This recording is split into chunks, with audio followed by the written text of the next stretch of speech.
I'll be honest with you. It's a lot easier, like a lot easier when Cottrell is running the ones and twos. I'm going to be honest with you. It just is. Welcome to Wire2Wire Sports Podcast. I'm the NFL genius, Gene Walzak, and to my right, I got Scholastic Shally, Uncle Shally, Mr. William Shallcross. We're on a little two on two action tonight. A little 1v1. I don't know. Just two people. Just two of us. We got a graphic. We're here. We're fired up. Day after Christmas. I still don't have a haircut. Like, you get to book those things way before Christmas. I didn't realize that. Yeah. It's not my thing.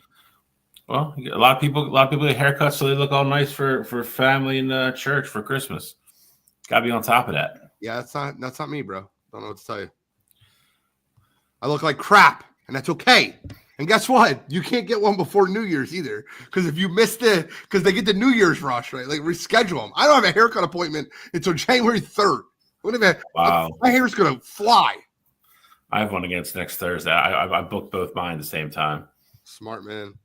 I don't know. I can't. I just not that guy. What's popping? Guardy 3? Not smart. Sometimes I do dumb things. Let me tell you.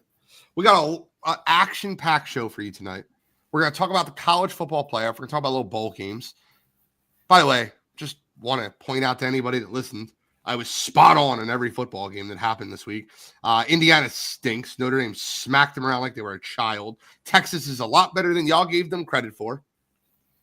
Penn State, which I didn't call, would blow out SMU because I have ultra fear of Penn State.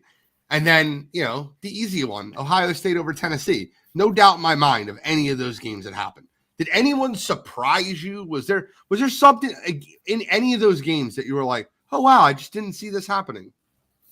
I'll be honest. The Tennessee complete pretty much rollover and surrender surprised me. Okay. I thought Ohio State would definitely win that game. I thought they would win handily. I had them by double digits. 42-17. I didn't have the complete. I mean, literally, when they kicked the football off the tee, the opening whistle, that game was over.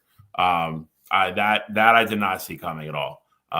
Tennessee just shit in the bed, not showing up, whatever you want to call it. Them absolutely just getting boat raced in the horseshoe. Never being in that game, never really even looking competitive. Be quite honest, not really even looking too interested. Did not have that on my bingo card. You know what I didn't have on my bingo card? The only thing about that game that surprised me was the Tennessee fans almost taking over the shoe. There was a lot of talk of it. I mean, they had a lot of people there.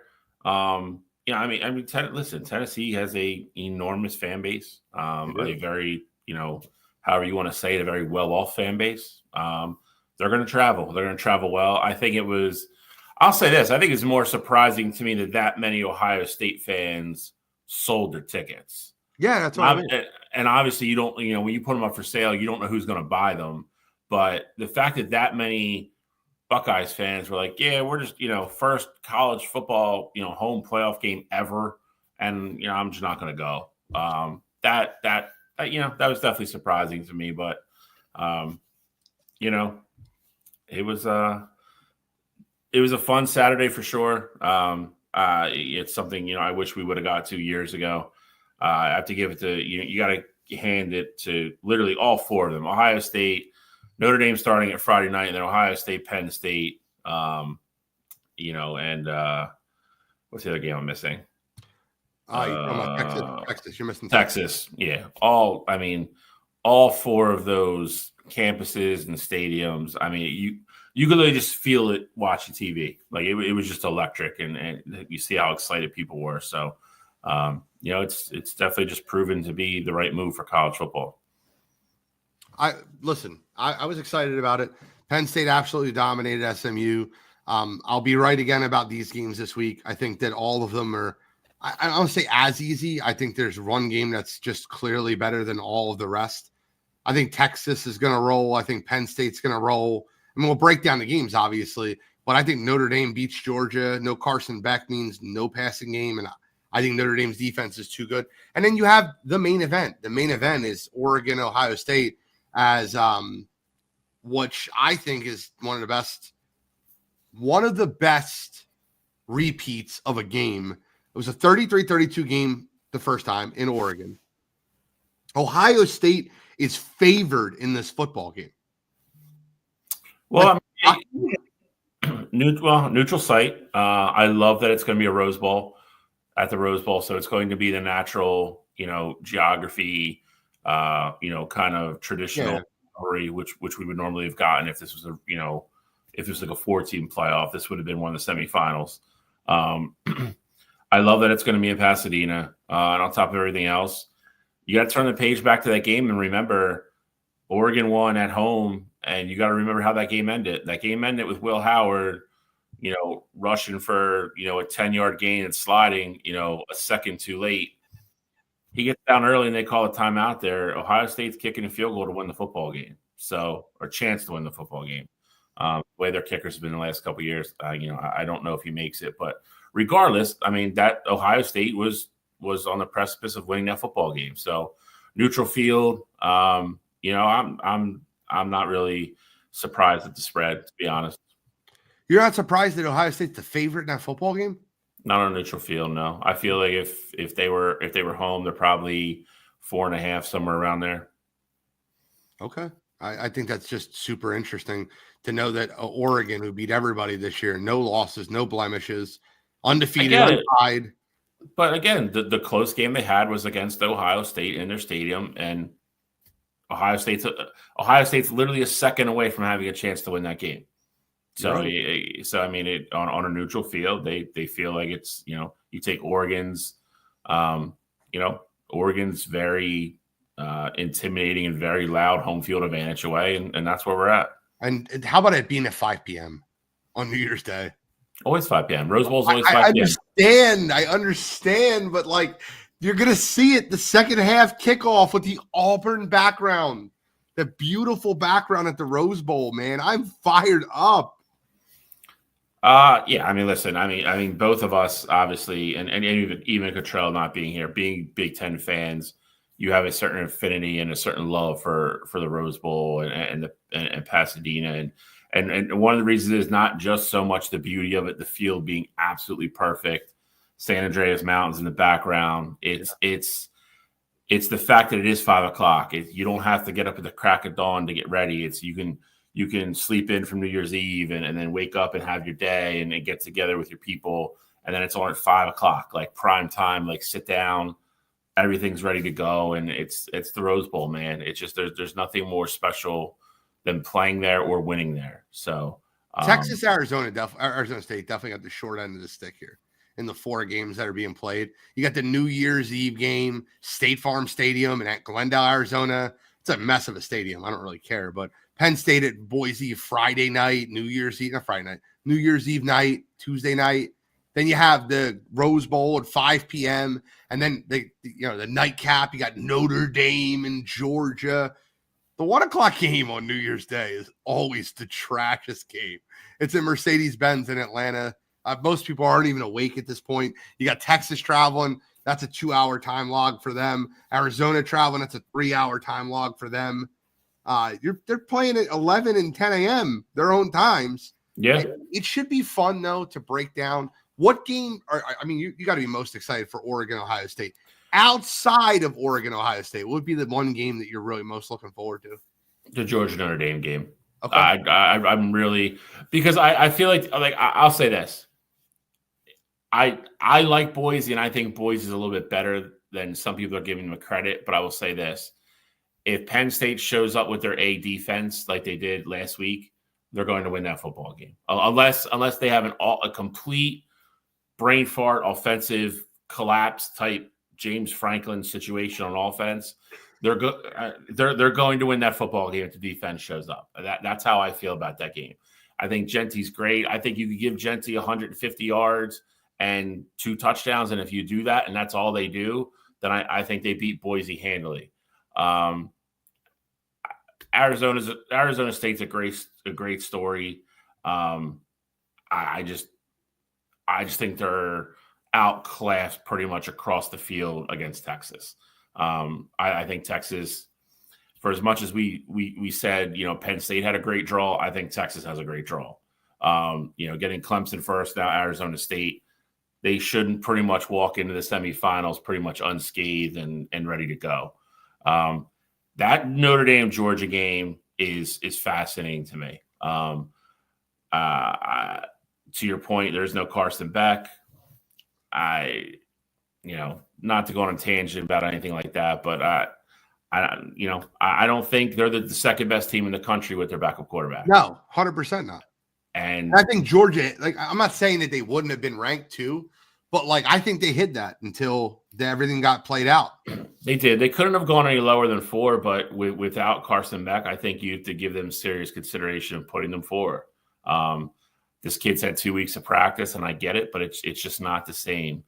Notre Dame's defense is very good, very, very good. You saw it again against Indiana, even though Indiana stinks. They just outclassed Indiana across the board.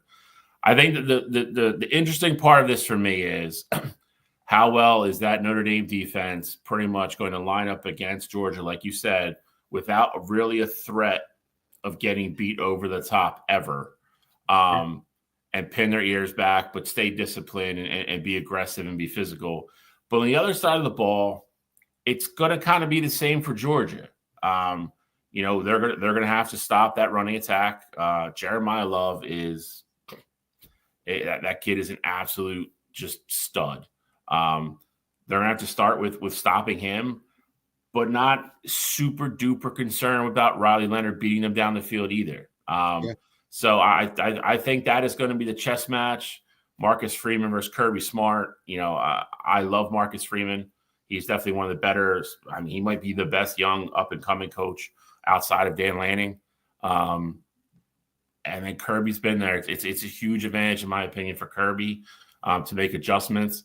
I could very well see Notre Dame maybe winning this game at halftime and then Kirby changing something in the second half. That game, just the chess match within that game really fascinates me. So other than obviously the main event of Ohio State, Oregon, that's the game I'm most looking forward to watch. I'll say this, and the college football bowl game season has been great, right? If you're not paying attention, it's been really good, but it's also been very predictable. Very predictable bowl season. Are you talking about in college football playoff wise or other stuff? No. Well, the playoffs and the bowls. Both very predictable. I mean, there's a couple games, last night, and then Pittsburgh just lost to Toledo right before we came on air, and another 4 or 5 overtime game, which was nuts. I have 4 losses in the pick'em group, in the college football pick'em. I have 4 losses. I'm third. I'm 12-4. By the way, Justin Lauder is number 1, 14-2. But the games I lost were all the quadruple overtime games. I had 1 loss going into last night, and then lost the San Jose State game, and I just lost the Pittsburgh game. So, but we're also you're kind of getting into where you're getting a lot of, even though Pittsburgh just lost, you're getting a lot of bowls right now that either like you said, are very obvious on paper, or you're getting a mid-tier Power 4 conference team versus a mid-tier, say MAC team, and most of the time those big schools are going to win those games. But again, on a random Tuesday night to sit down and watch a 4 overtime college football game, sign me up. I lost. It's going to beat anything else. I lost the San Jose State game and the Pitt game. I had both of them 2 teams, and they both lost in 8 overtimes combined. Yeah. It's just. But again, where else do you get that? During the season, where else do you get that on a random Tuesday night? No, you're not. Yes, and that's why I love bowl season. I love this type of season. Obviously now with the extended playoff, even though I hate the NFL moving so many games around to so many different days, but there's no night you can't turn the TV on and watch football. It's hard to get upset about. 100%, and we'll talk about that. Is there any bowls though that you're outside the college football playoff before we break down the games? Are there any bowls that you're really interested in? Any bowls that you're I can't wait to watch that game? Let me see what's coming up real quick. I got you. I'll feed you. Go Arizona, Arkansas State versus Bowling Green, Oklahoma versus Navy. Only interested in that because it would be a huge win for a little school like Navy to beat Oklahoma, even though Oklahoma is not good this year and everybody's left. But that would still be a hell of a win for Navy. So I'm mildly interested in that. I got one I'm mildly interested in. 3:30. I'll be home to watch this. Georgia Tech versus Vanderbilt. That's a good football game. Yeah, that's a real good football game. Especially they're both going. Hayes and King and what the hell's the Vanderbilt kid's name now? That just got eligibility. Whatever Vandy's quarterback name is, they're both going to play. So I mean that's a real good football game. You got Texas Tech and Arkansas. It's not worth talking about. Syracuse and Washington State, USC and A&M. No. Yeah, I don't think any of these are really great. Boston College, Nebraska. I'll tell you that Boston College, Nebraska probably ends up being. I mean, if you don't like most people, if you're either a Nebraska fan, you probably don't like them at all. But I will tell you that ends up probably being a very good football game. I think it gets interesting Saturday. You got Iowa State versus the U. Yeah, I mean, once you get into closer to New Year's Eve, then you're starting and it past it, then you start getting into all the big teams. Saturday you got BYU in Chicago too. BYU in Colorado. Yeah, you start getting to the teams that just missed out on getting into the playoff and stuff. So, and then Alabama versus Michigan on Tuesday, New Year's Eve. That will not be a good game. How are you feeling about that game? No, we're gonna lose. Okay. The only thing that I am, I mean, listen, like Will Johnson's declared, Kenneth Grant finally declared today, Mason Graham declared. None of those guys are going to play. I'm assuming Jalen Milroe is going to play for Alabama now that he said he's coming back. And I guess they're going to get some sort of revenge for last year, even though it's not even close to the same teams. I think it'll be interesting with Justice Hayes just transferring from Alabama to Michigan. Obviously, he's not going to play, but the only thing that's exciting, like I'm looking forward to that. I'm hoping they let Jaden Davis play quarterback for Michigan that game. I hope he's safe for his red shirt. So I'm hoping they let him play and we can really see kind of what he is. So if that doesn't happen, I mean, I'm going to watch it because it's Michigan, but not overly excited for it. So let's break down the college football playoff games. And obviously you'll get a little bit more in-depth breakdown Saturday morning, but I just kind of want to hear a quick breakdown of what you think is going to happen in each one of these next 4 games. And then we'll kind of interject on where we think they'll go from there. So let's start with this. Let's start with obviously the Friday night game, Penn State, or I said Friday night game, the New Year's Eve game. Yeah. Penn State versus Boise State. I think Penn State rolls in this one. I think that they'll stop Genty, not stop him, but slow him down a bit. And I think that this game can get ugly. I really believe this game could get ugly. I think Penn State's the better team. I think they'll come and motivate it and obviously motivate it. But I think they come in and they handle business. Again, I'll reemphasize what I've said before. I think Boise's a lot better and more of a complete team than people are giving them credit for. I think their defense is a lot better than people are giving them credit for. My problem with this matchup is the same as it's been. I think Gentile will be, somewhat successful. I think he'll get off. I don't think he's going to go for 200 plus or anything like that. But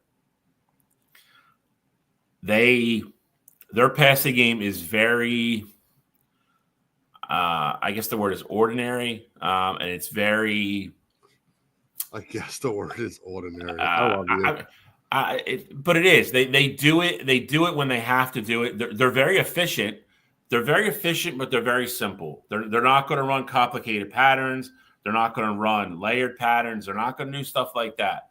And that is what scares me if you're a Boise State fan, because I feel like that Penn State secondary, which you saw against SMU, they're going to ball hawk, and they're going to ball hawk, and they're going to feel extremely comfortable and being extremely aggressive and saying, you know what? If you want to sit here and take shots down the field all night and try to go over us, and you can complete enough of them for you to stay in this game, then have at it, boss. And I don't think they can do it. I don't think that kid is capable of doing it. And then again, like I said, I think they have to come out protect the football offensively, run with Singletary and what's the other running back's name? Patron, baby. Patron. A-Train. And then run play action off that with Drew and Tyler Warren. Do your thing. Have a nice B+ game offensively. And I think you win the football game comfortably if you're Penn State. Okay, so the next game on the docket would be Texas versus Arizona State. I don't think this is a close game either. I think you can sleep in. I know it's 1 p.m., but just, take an extra nap. You're good. This game won't be fun. I think Texas runs through Arizona State. Am I wrong? I think Arizona State's very similar to Boise in that I think they are I think they're better than, the people are giving them a little bit of, credit for. Okay. I think they're a team that started off slow, and just like we talked about, like South Carolina, winning 6-7 straight at the end of the year, it's exactly what Arizona State did. Go back to mid-October and listen to any show we did on here, coast to coast, anywhere. Nobody was talking about Arizona State winning the Big 12. Nobody. Okay. They just kept winning football game, started beating everybody, started knocking off ranked opponents. Like beat Colorado, beat Kansas. Like they beat everybody, that they played against. I think if they can run the ball with Scatterbill, and that kid is an absolute horse. He is not somebody that you're going to meet in the hole 30 times in a game because he's just going to run you over. Yeah. I think if they can run the ball and kind of keep Quinn and company off the field, I think that's their path to victory. Defense, I think, is opportunistic, I guess is the right word. I think they have a couple good kids that are very athletic. Secondary, I think, is a little bit better than people think it is. I just think that the problem is going to become if they get behind the sticks, it's obvious passing. I think Texas, that defense could really settle in on those opportunities. I will absolutely say Texas wins. I think in terms, the spread's 13.5, somewhere around there. I think they cover. I think it's really close. I could see them winning by 10. I think, Arizona State's going to have coming off an extra week's rest as well. So they're going to be a little bit healthy, less banged up. They could be a little rusty too. It does. Listen, I mean, you got to deal with the rust, and then again, you're going to deal with all these kids, especially on Arizona State, never college-wise anyway, never playing in a game anywhere near this type of magnitude with media coverage, bright lights, all that good stuff. So yeah, you're factoring all that into probably a little bit of a shaky first quarter, or at least shaky probably first series or two. But they're scrappy, dude. They're feisty. I think a lot of people are blowing them off. Again, I don't think they beat Texas, but I wouldn't be surprised if Texas only wins by 10. See, I want to get into this, and I seen Alex just joined the chat. Appreciate you, Alex. Let me check because I'm about to talk about Oregon, right? I think that Dan Lanning and Oregon should be writing a letter to the College Football Playoff Organization for hey, this is what we get for going to the Big Ten and going undefeated. This is what we get. So, let me ride through you Oregon's path. And they got to play Ohio State, which is the only team that gave them a really, really good football game this year. Boise played them tough. Penn State played them tough. Ohio State had them on the brink, right? You got to play Ohio State in a really tough game in the second round, where teams like Texas get Arizona State, Penn State's getting Boise, Notre Dame's getting Georgia without a quarterback. But hear me out.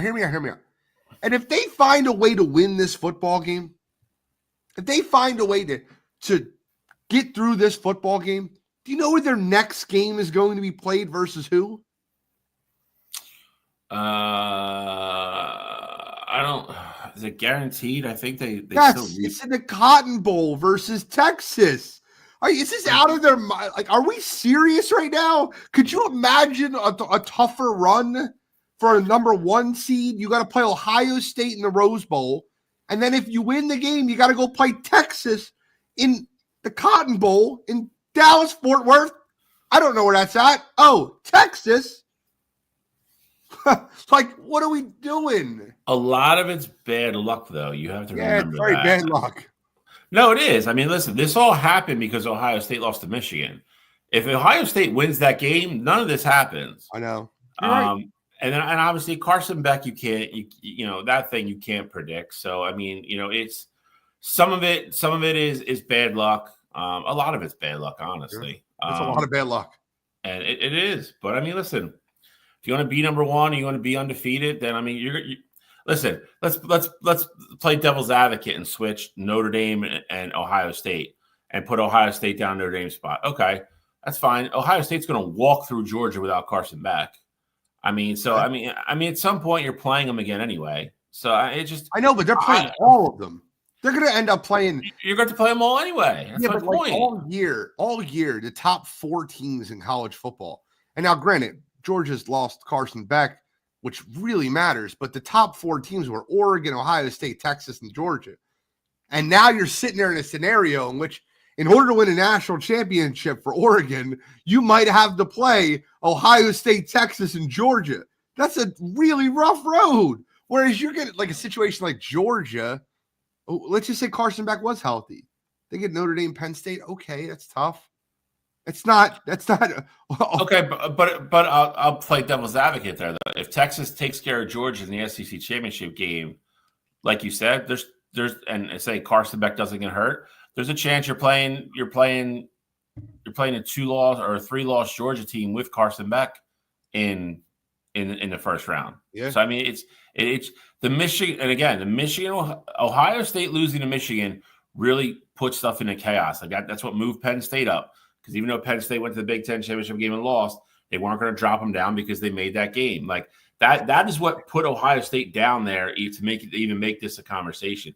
Because if not, if they would have been like they would have got the same treatment Penn State did. If it was Ohio perfectly, then it would be Georgia in Atlanta. Yeah, like that's what I mean. So like again, that's what this was always going to be. Like is it a little. It's definitely unfortunate, and again, but it's more unlucky than anything, just the way the dominoes fell. Because again, if but if you want to win the college football playoff, we said it from the get-go this year, like there was going to be a team that was going to make that run and go 17-0 or 16, I think it could be 16-0 with the bye. That's what you got to play, and if you want to be champ, that's what you got to do anyway. You can't be number 1 seed and then get in and be like, oh, I want to play 3 cupcakes and go to the championship game. Like that's just not the way it's going to be. It's never going to be that way for anybody. Because if you look at it, they probably would have been playing Penn State or Georgia this week if Ohio State. God, I just realized this. Do you notice so even wild, more wild? Do you know what a college football national championship is this year?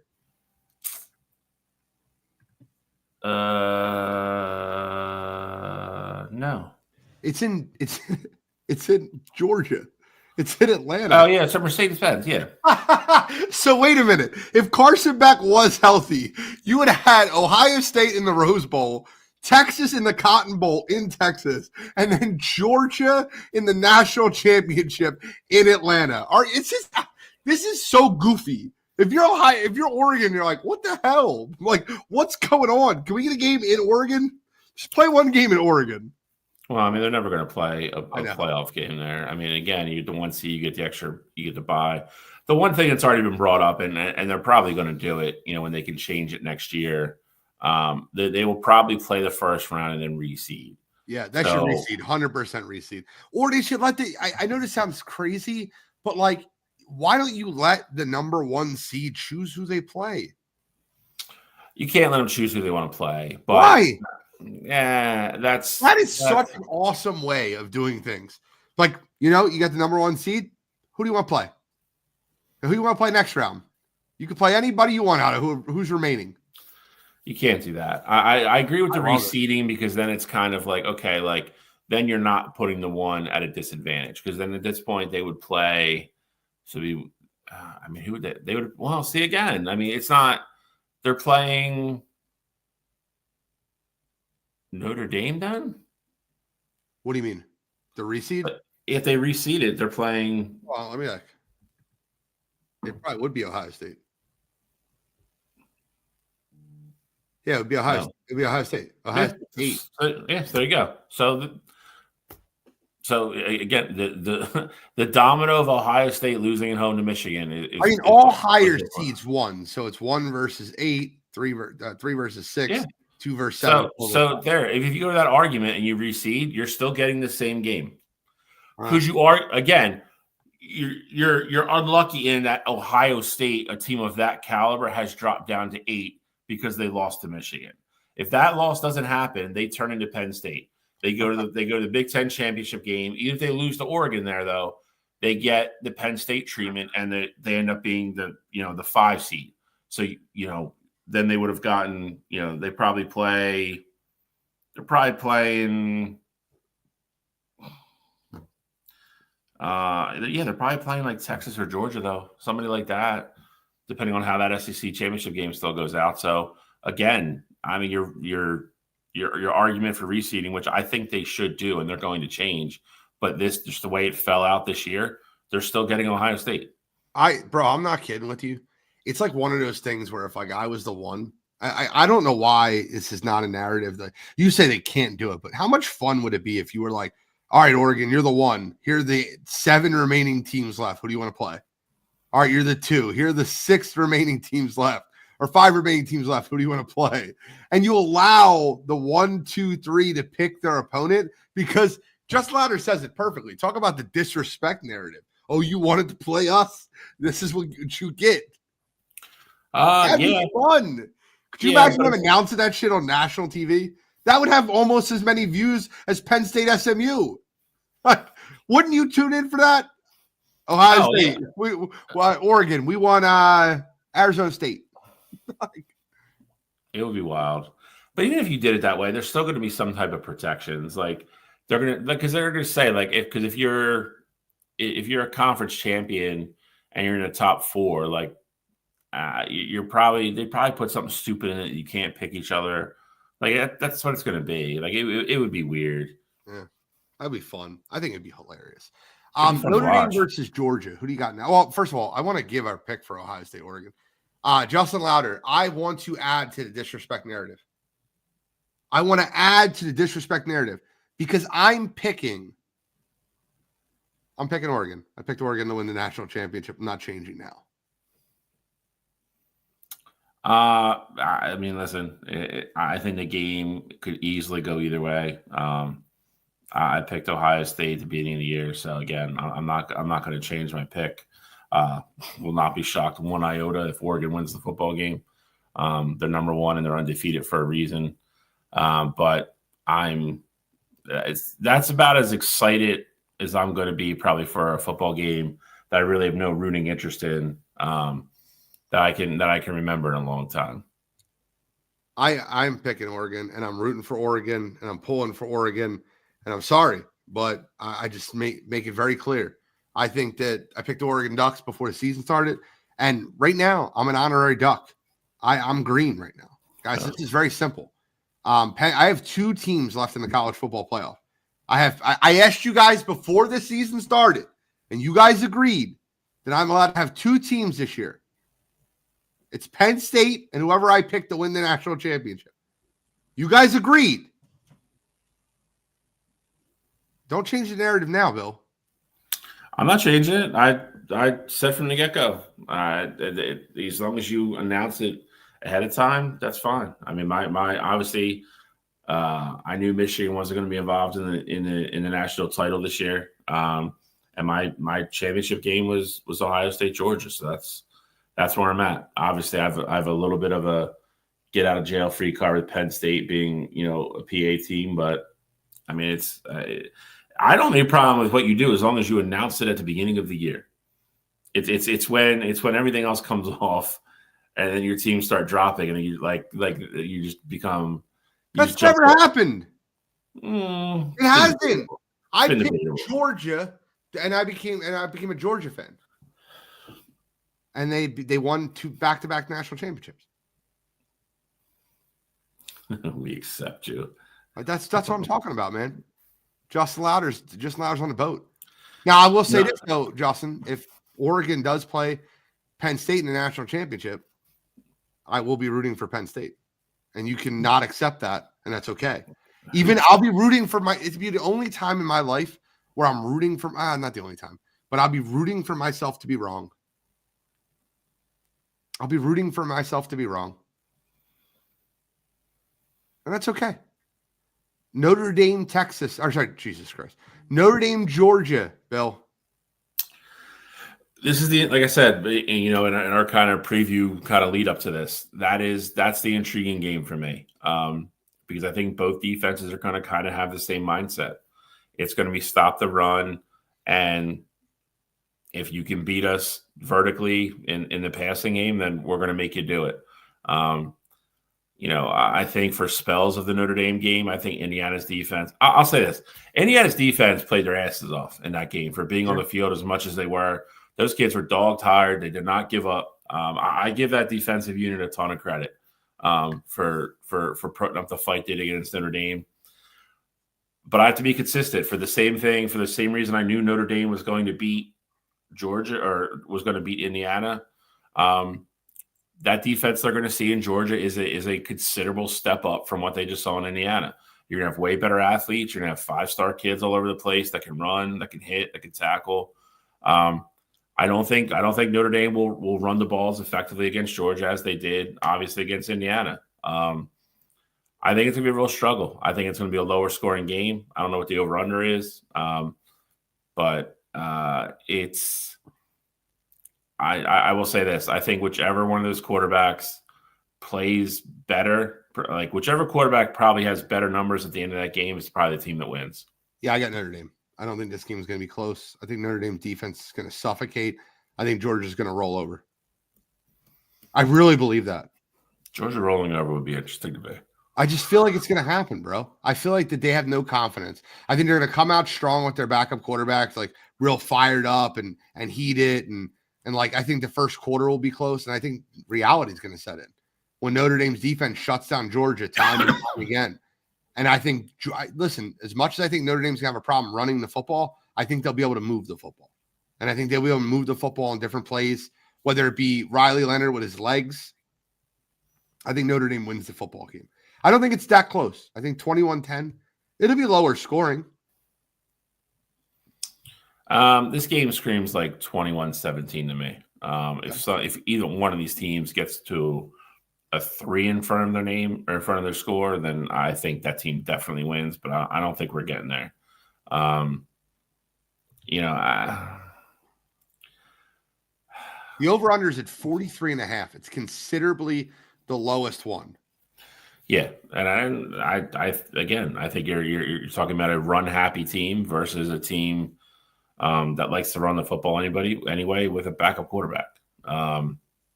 55.5 for Oregon, Ohio State, 52 for Texas, Arizona State, 52.5. Is that Penn State? 52.5, Penn State, Boise. Yeah, two really good defenses. I don't want to go against Georgia because, like I said, it's just that's who I've picked from the get-go to make it to the championship game. But there is a big part of my gut that thinks Notre Dame's going to win this football game. Okay. Seeing Notre Dame Penn State next week would be pretty wild. Not going to lie. But yeah, it's kind of where I'm at.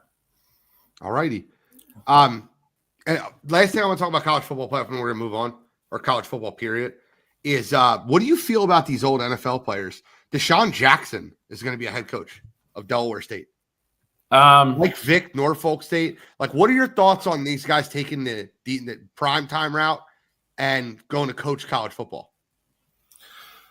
I think it's smart because I think they're going to places where win-loss isn't the end-all be-all. And what I say that is if they really have coaching aspirations. Like I actually think I think Mike Vick is in the same mold as a Dion. Like I could see Mike Vick becoming a good football coach. Not saying that I don't think Deshaun can or he doesn't know X's and O's. I could just see Deshaun getting bored with it in a couple of years and just being like, I don't want to do this anymore. But it's smart because, listen, I don't care who your name is, like what name recognition. I mean, you saw it with Dion. You're not going to walk in off the street with no coaching experience and get a job at Florida State or something like that. You're not. There's too much money involved. There's too much going on for them to hand over a program to somebody who has some experience. You go to schools like this, you figure out what works, how you want to run a program, how you want to recruit. You learn to recruit, and you learn all that. You fine tune all that stuff. You weed out the stuff that doesn't work for you. You do that for 3 or 4 years at a place like that. And then you can go interview for a step up in a program like a mid-major type place. Or if you're like Dion did and you actually have, like if Michael Vick goes to Norfolk and wins a couple conference championships or something like that, then Michael Vick could probably go take a jump up and, maybe go back home to Virginia Tech or, go get a big, Power 4 program. It's possible.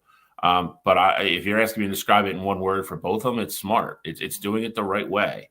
Because again, you're not just gonna, I hate to say it, but you're not, having no experience doing it. You're not going to walk into a living room right now and out recruit a Dan Lanning or out recruit, Ryan Day.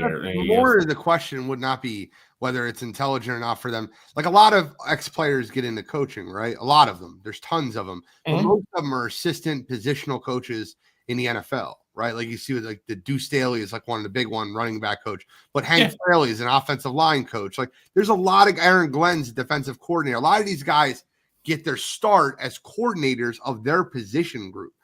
Mike Vick and Deshaun Jackson are doing it a little bit different than they are. They're going to be head coaching out the gate, but they're going to be head coaching, I guess. There's no Power 5 school that's going to give Mike Vick or Deshaun Jackson the kids. It's not going to happen. So they have to prove themselves just like Prime did. Mm-hmm. So do you think it's intelligent for them to coach, I guess, HBCU universities or be coordinators like position coaches in the NFL? They're two totally different things. So I mean, if you want to be a head coach and you want if you're trying to follow the Dion path and you want to be a head coach, then the decisions they made and the two jobs they just took is the right way. Okay. Going to be an offensive coordinator in the NFL or being an offensive line coach where you're just coaching one group of guys every day over and over, that's not going to make you a better college football coach when you have to run an entire program, deal with NIL, go out and recruit and do all that type of stuff. They're miles apart in how you have to run them. That's why I was saying going to smaller schools and being able to learn all that stuff without the crushing pressure of boosters and media and everything else on top of you, and learning what works, like learning, what works, just practice schedules, like, how you're hiring your assistants, all that stuff. There's so much organizational control and power, but responsibility you have as a college football coach. So, because all those choices are yours. So, going to be able to learn that at a place where, again, there's not huge overburdening expectations is, in my opinion, the right way to go for both of them. If that's really the route they want to go. I'm interested. They got me bought in. I'm fired up about this, bro. I mean, I'm definitely, again, I'm not saying Deshaun isn't in it for the long run. It's just for him, like, if you would ask me 10 years ago, which one of these two do you think becomes a coach? Like, I still would have picked Vic. And, Mike, I saw part of his press conference. I think it was very sincere. And again, I think a big part of it for him still is, to this day, I think there's part of that in there for him is kind of the redemption part for him. And that's not a bad thing. He got in trouble, did his time, and for all intents and purposes, since he's come out, he's done everything under the sun the right way, to give back and get jobs, within the football community. And I think it's part of kind of like a redemption tour for him and to give back and really, but still keep his hands at football and be excited by football. All right, let's have a little fun. We're done with college football. I want to get into some NFL, but before we do get into the NFL, I do want to ask you a question. How was your Christmas day?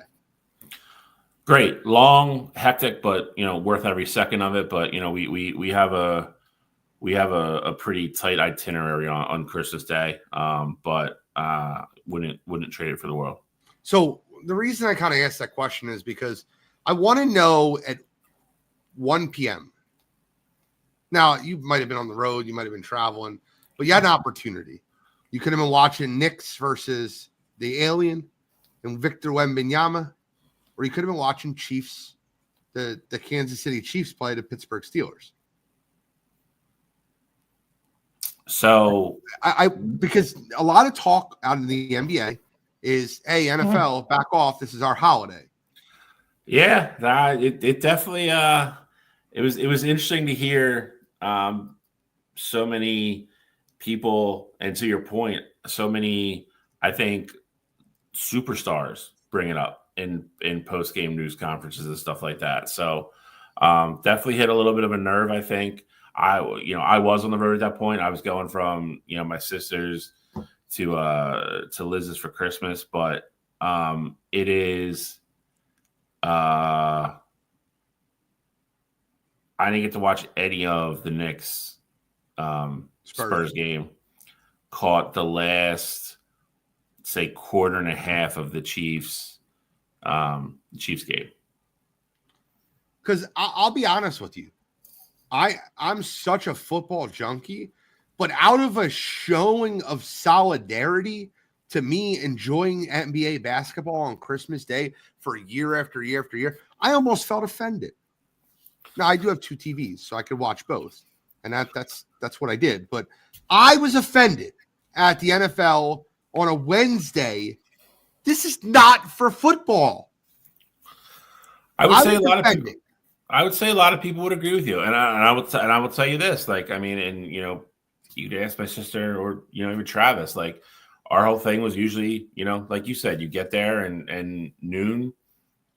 There was nothing else on worth watching, and we would sit there and watch basketball all day, and I was fine with that. You know what I mean? NFL, and that Knicks Spurs game was a hell of a basketball game. Yeah, 117, 114. Wemby with 42. Mikal Bridges with 41. That was a great basketball game. I don't want to watch the Chiefs beat the Steelers 29-10 when I can watch Victor Wembanyama, which, by the way, I'm not trying to go too far and too crazy when I say this, but I was spot on when I told you Patrick Mahomes was like Michael Jordan, like something we've never seen before.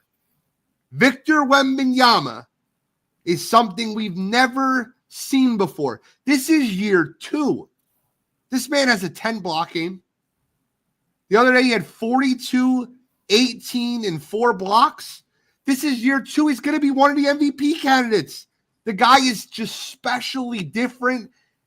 NBA was so much better than the NFL. The other NFL game was Ravens-Texans, which I guarantee when they booked it, they were like, okay, rematch, playoff game. This is going to be a great game. Yeah. DJ Stroud's hit the sophomore slump, dude. He looks, I'll tell you right now, I look like an asshole saying I think Bryce Young was better than CJ Stroud.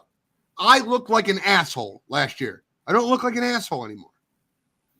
I think that team in general has kind of hit a slump this year. But who called that shit, Bill? Who called that? Listen, when Diggs went there, I said Buffalo's going to get better and Houston's going to get worse. And it's not a Diggs thing. It's just when you have a number 1 wide receiver that walks into the building where you have – now Diggs has been hurt, I get it. But where you have Nico Collins and you have Tank Dell and you have these guys that are just incredible already, and the chemistry on the team's incredible, and you add Mixon and Diggs to that mix, yeah, talent-wise, they're better. They're better.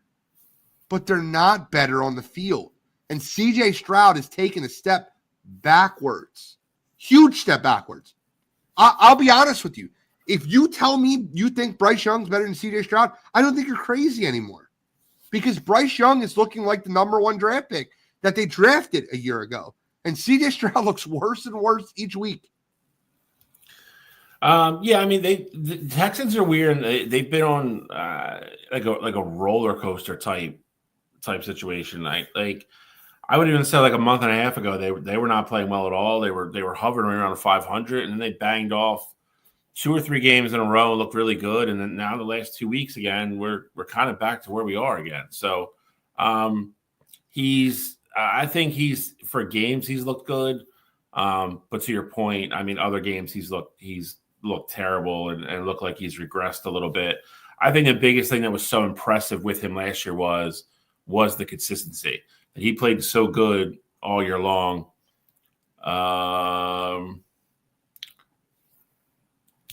Yes, Love is better than Stroud. It's not even close. I think Love's very good. I think Love gets too much of a boost in people's rankings because that's stupid. Because that playoff game last year. Nobody had stop before you start. Okay. Nobody had Jordan Love a top 10 quarterback last year. And then he goes into Dallas and kicks the shit out of a horrible Dallas team. And now this year, I'm not saying you, but now this year we're doing preseason rankings. People are like, Jordan Love's like third best quarterback in the league. And he's not. He's just not. Is he good? Yeah. Is he probably going to get even better? Yeah, he probably is. Is he a top 10 quarterback? Absolutely. Do we know where they're both going to be in 3 years from now? No.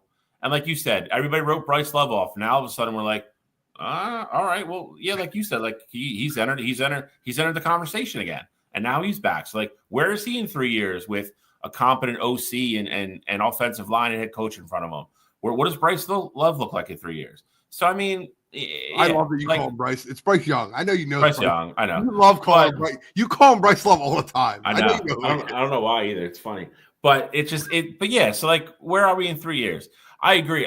The thing with CJ that was so impressive was he was a rookie, and it wasn't like, oh, like there's the game, like we think what he is in 3 years.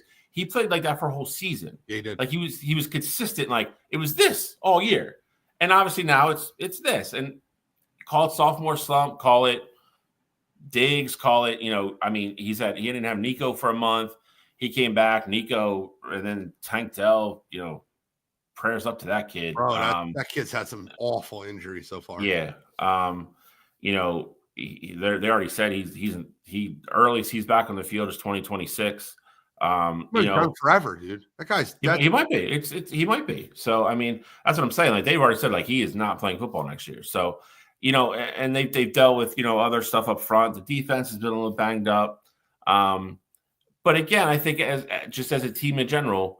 Like, what did we all say last year? We loved the D'Amico Ryans hiring. We loved, to your point, pairing a guy with a quarterback. They went out and got a great coach, got C.J. Stroud. Yeah, slow. And then it was like, okay.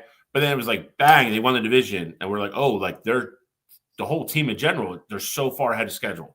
Like, we thought what they did last year was probably going to be like next year, maybe this year. And then last year they went out and won a division and in the playoffs went, almost, upset people in the playoffs. It was that, and that's what happens. It's tough. You said something about Jordan Love earlier. I want to read you something real quick. And I'm not going to say I had this ready because I didn't, but 100%. I don't dislike Jordan Love, so this is not going to be a thing. I think Jordan Love's very good. He's such a quarterback. Before anybody starts getting into this, I'm not saying anything bad about Jordan Love. I want to ask you a question real quick. 4,100 yards, 23 touchdowns, 5 interceptions, a 100 quarterback rating. 4,100 yards, 32 touchdowns, 11 interceptions, a 96.1 quarterback rating. Who would you rather have? What was the second one? 4,100 yards, 32 touchdowns, 11 interceptions, or last 4,100 yards, 23 touchdowns, 5 interceptions.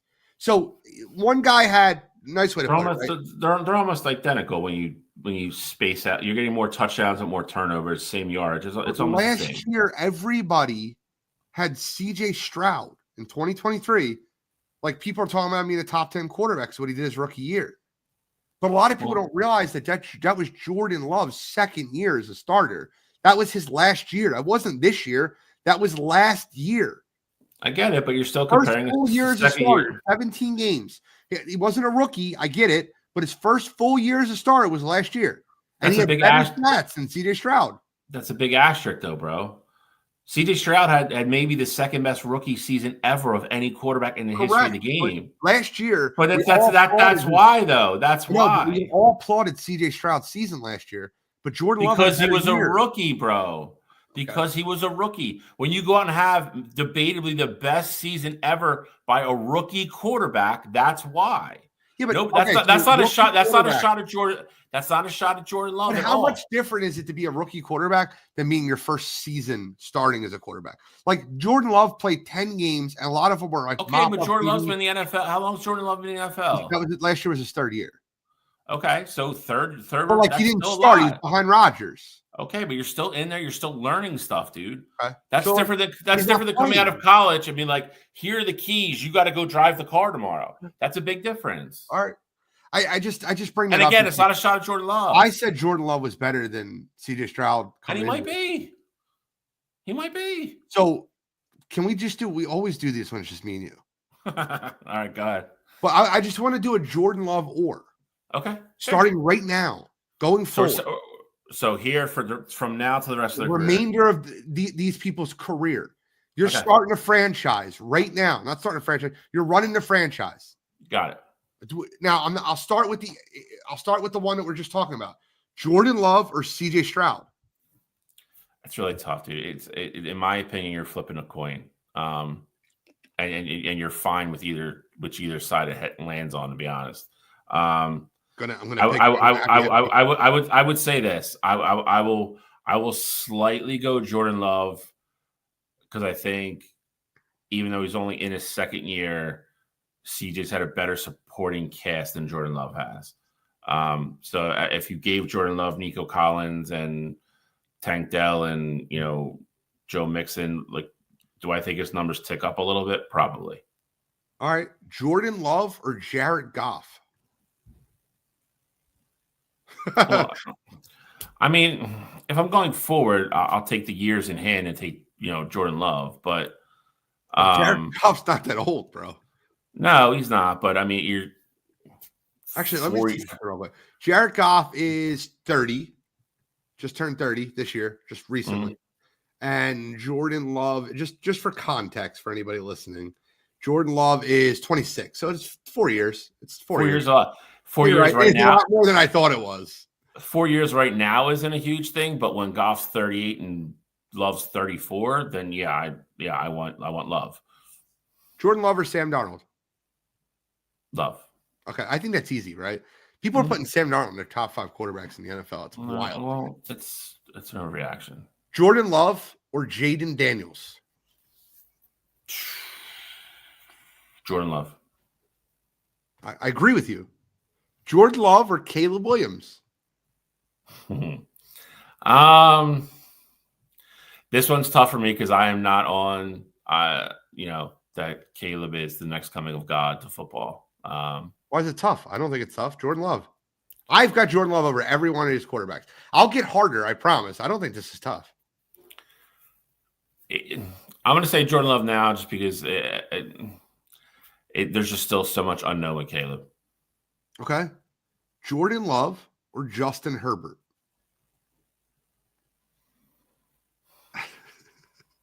Told you I was going to get harder. I'm sticking with Herbert. Okay, that's fair.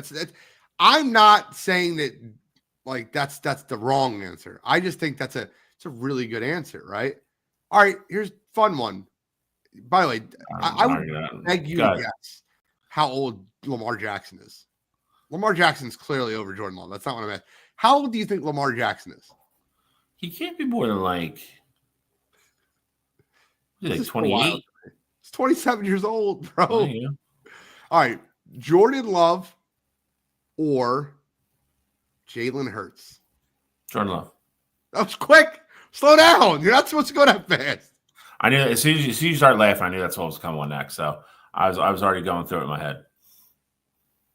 So I won't waste the listeners' time and ask you Jordan Love or Dak Prescott. Jordan Love or Geno Smith? Stop. That's worse. Geno's not good, dude. Last three. Jordan Love or Joe Burrow? Joe Burrow. Well, hold on. Before you say Joe, I'm kidding. It's Joe Burrow. I'm just kidding with you. And then it's funny. Like I can't ask Stafford anymore because there's no way you say Stafford over him. No, but a decade ago, it's fun. Yeah. Correct. Baker Mayfield? No, not close. No.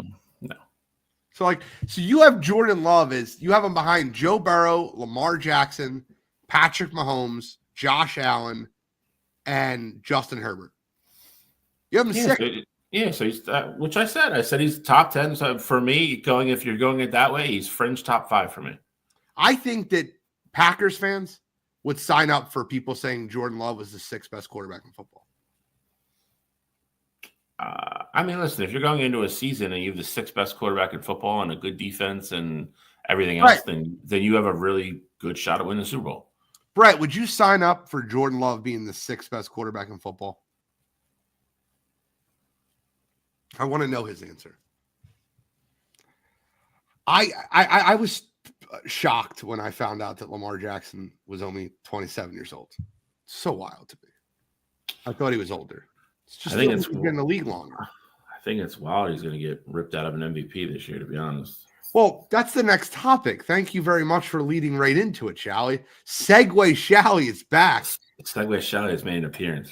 So MVP odds have closed again. They've gotten closer again. Everyone called it over. Josh Allen was a minus 1,100 favorite after the Lions game. Right now, Josh Allen's minus 250. Lamar Jackson is plus 160. Who's the MVP of football right now? So I want to say the NFL right now. I'm going to say this and not discrediting either one of these gentlemen. I still think as long as Josh Allen plays well these last 2 weeks, he's going to win. And I would say it's kind of a deservedly so thing. When you take a player of Diggs' caliber, just physically what he does on the field off that team and lose a couple pieces defensively, and somehow that team is better and he's having his best year statistically, not turning the ball over and everything. Me personally, I think when you say most valuable, I think all that intangible stuff should be considered. Like, to me, when you say it to me, I would factor, like, if you ask me an MVP of any team is, I would factor that stuff in. The problem you have is you have a guy down in Baltimore who statistically is having an asinine season on a very good football team, and he is putting up better numbers than he did last year when he won the award.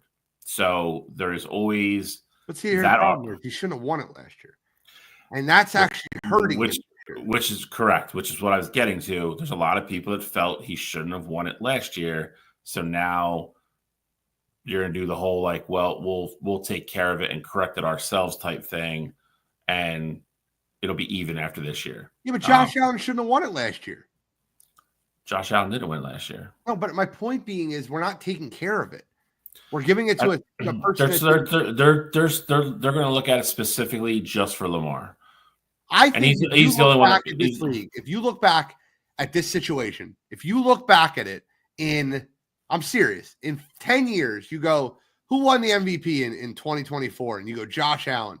And then someone reads you off the stats and goes, how? I'm not kidding with you. I just need to say them out loud so you can hear them. 68% completion percentage versus 63. 3,700 passing yards versus 3,500. 8.9 yards per attempt, so he's not checked down Charlie. There's a 7.8. 37 touchdowns versus 26. 4 interceptions versus 6. 765 rushing yards versus 514. 3 rushing touchdowns versus 11. So total touchdowns is 40 to 37. That's total touchdowns. Mm-hmm. How in the world? Oh, and by the way, you know what? You know what we can do? We can find a game in which they'll play against each other. And the winner of that game will give the award. Oh, wait, they did. They played that game. Lamar Jackson scored 35 points. Josh Allen scored 10 in Baltimore. Mm-hmm. I don't understand. Guys, I'm not a Lamar fan. I've never been a Lamar fan. Have I ever been on this? I get accused of being a Lamar hater more than I get accused of being a Lamar fan. True. And I picked, once again, this is one of those things. Who did I pick to win the MVP, Charlie? Did you pick Lamar? Josh Allen. Again, it's okay. Like this, We've always talked about how this has turned into a quarterback award, and it's been too much about like just looking at numbers on a piece of paper. Okay. We've bitched about that before. Yeah, you're right. If there was ever going to be a case of kind of like where you're looking deeper than certain things, this would be the one. Because again, if you just put it on paper, statistically across the board for the most part, Lamar is either very close or leading Josh Allen in all the major categories. But to where it kind of hurts him, he has Derrick Henry, who's had an absolute monster resurgence year. Yes. Where we're all like, oh, they're going to limit his carries and use them here. And no, he's 25 carries a game and just bulldozing people again. Zay Flowers has turned into a really nice, receiver. I think people are looking, they're saying Josh Allen's doing it more. He's doing it cleaner than he was before. They're better than they were before with Diggs and everything else. Banged up defense. James Cook's nice. Don't get me wrong. But Dalton Kincaid has been off the field most of the year. They're doing it with a bunch of nobodies. And I think that's why he's getting so much momentum in the vote and carrying the vote. And, we'll see if he hangs on or not. I mean, 1,100 with minus 11 down to what? What is he, 250? It's 250, minus 250 versus plus 160. I think it'll be interesting. It'll be interesting with this week, and it'll be interesting to see if either one of them or one or the other has to play the last week in regards to playoff seeding. And how it goes from there. I pull this comment up there because Jordan, I know you're a Ravens fan, but I want to ask you a question real quick. And I'm once again, I'm on the boat. If I had to vote right now for MVP, I'd be voting Lamar Jackson, even though I picked Josh Allen to win. By the way, what's up, Cottrell? Appreciate you. Enjoy dinner. But Jordan, last year, now looking back, I know that last year you were all on the Lamar chain too because you're a Ravens fan. You're always going to say Lamar. Last year, do you think he deserved to win the award? Last year. And if you can admit that you don't think he deserved to win last year, because he didn't. Christian McCaffrey should have won the award last year. Agreed. But last year, if you think he should have won the award, I can't listen to you this year. But what I will say is this. I understand the Josh Allen narrative, but what Lamar is doing is stupid. It's absolute video game numbers, man. How you have 40 total touchdowns to 4 interceptions on the year with more passing yards. Like, there's nothing Josh Allen's doing better. Now, his team has one more win, so I guess that matters. Lamar didn't deserve it last year. Definitely didn't deserve it last year. Again, I mean, I just think we just have to be careful of, everybody on the show has railed, like you said, last year C-Mac should have won it. It's too much of a quarterback award. We have other years where it's just people are just looking at numbers and not like really paying attention to what's going on, and what people are playing with and doing, so forth and so on. So, it's kind of 6.5, one half dozen the other. It's, I think that stuff should be considered. And again, I'm not saying I'm not saying Josh should win this year, but my point is, if you're coming to me and saying who is the most valuable player, I want to know what's going on outside of stats, and that's what I'll say. And I'm not saying that's a negative thing against Lamar, but what I'm saying it is a positive thing for Josh for that team to be better than they were last year with what they've lost this year. Like, if you look at that team on paper, I mean, none of us even had them in the playoffs. So I had Buffalo in the post. Did you? Okay. I had Josh the MVP. Remember? Okay, that's right. Me and Cottrell didn't even have them in the playoffs. They're going to win the division. They're winning the division going away. Yeah. So I mean, again, that stuff valuable. Like, what is valuable? Is it just numbers on the field? Doesn't it help that his division became a dumpster fire right in front of him, though? Like, the Jets absolutely imploded. Hear me out. The Jets absolutely I don't disagree with you. Tua missed 6 games because he was dying. Like, the Patriots we knew were going to be bad this year. Like, the Bills didn't really have like the schedule, the gauntlet of a schedule we thought they would. Okay, but I mean, you could say that, but did we think Cleveland was going to be 2-11 or whatever, or 3? No, I didn't think they'd be this bad, but I did pick them to finish last in the division. Okay, I mean, and that's fine. I mean, Cincinnati is on a tear now, but Cincinnati was terrible at the beginning of the year. Like, we didn't have that. Like, they were. So again, it's like one of those things where like I don't necessarily agree with anything you just said, but it's like when you play a schedule and like when you made the schedule, you thought it was going to be really good, and then you play the teams and they all suck now. It's like, all right, well, I can only play who's on my schedule that I scheduled 4 years ago when I thought they were all going to be good. You know what I mean? So it's like, yeah. Do you penalize Josh for Aaron Rodgers blowing up the Jets? I mean, you penalize him for Tua being, a vegetable. I mean, I don't know. I don't know how you factor that into the award. I don't know if that narrative plays out either. I think that the MVP is won and lost this Sunday, and Josh Allen's playing a team that he always struggles against, the New York Jets. Lamar already played, but hear me out real quick.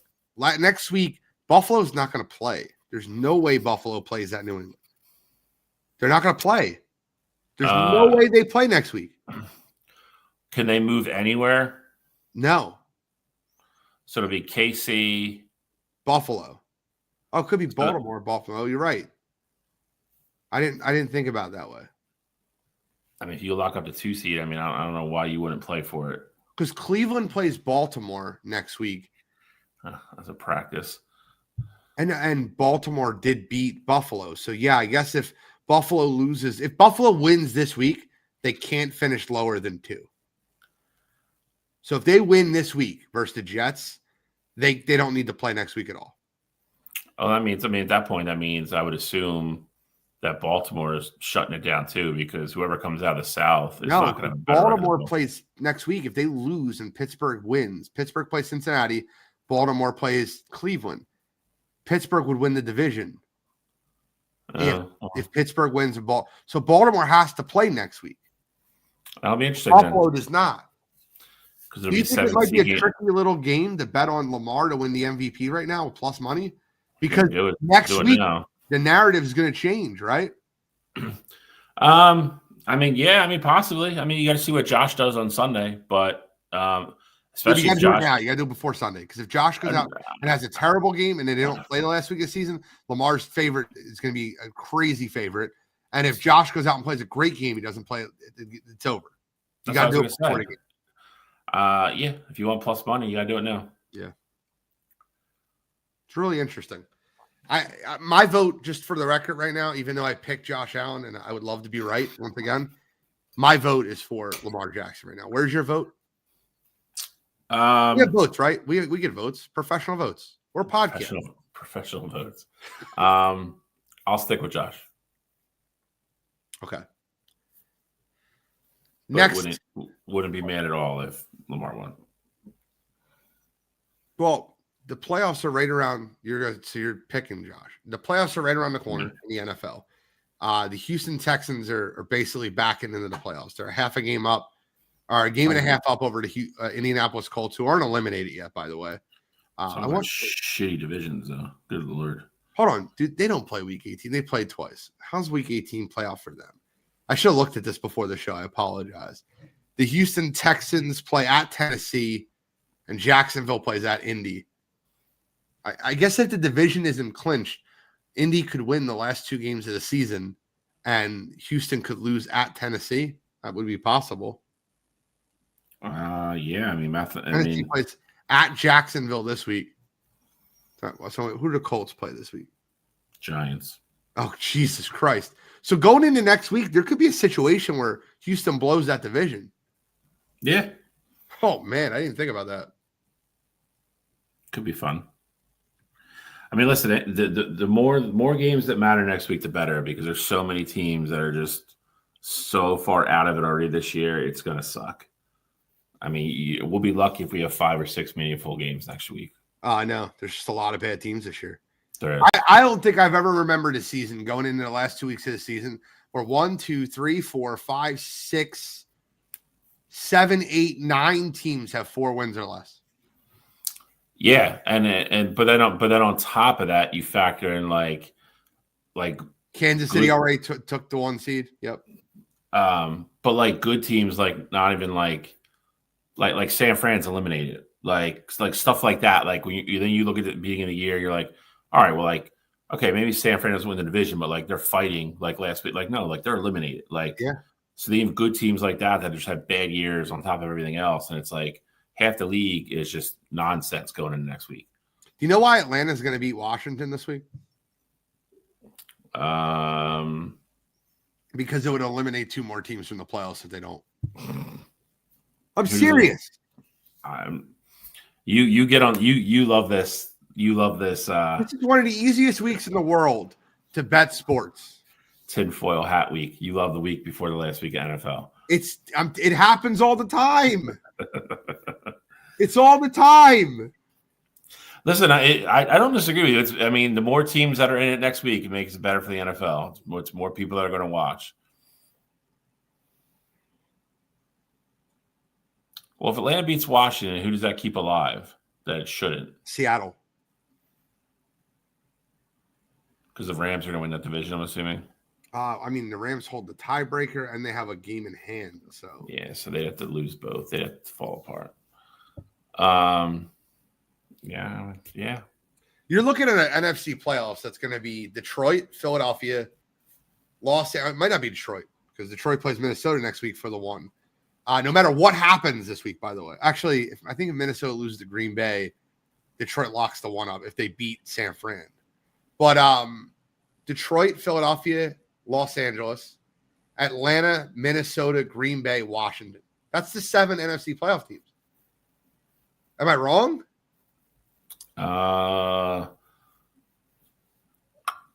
There's nothing else that can happen.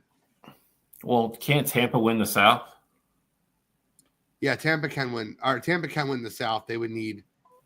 Yeah, they have the same record, don't they? They do. They're both 8-7. You're right. Okay. Tampa plays at home versus the Panthers and home versus the Saints. So that Washington game versus Atlanta matters so much for Atlanta.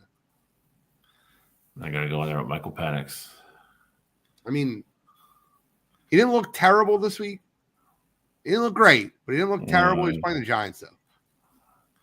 Yeah. By the way, his only interception, his first interception. Did you see this interception? Yeah, directly off of Kyle Pitts' hands. I saw what like the waste Kyle Pitts has been. He is. My problem with him is, man, he just seems like he's like mentally given up, and that's concerning for me.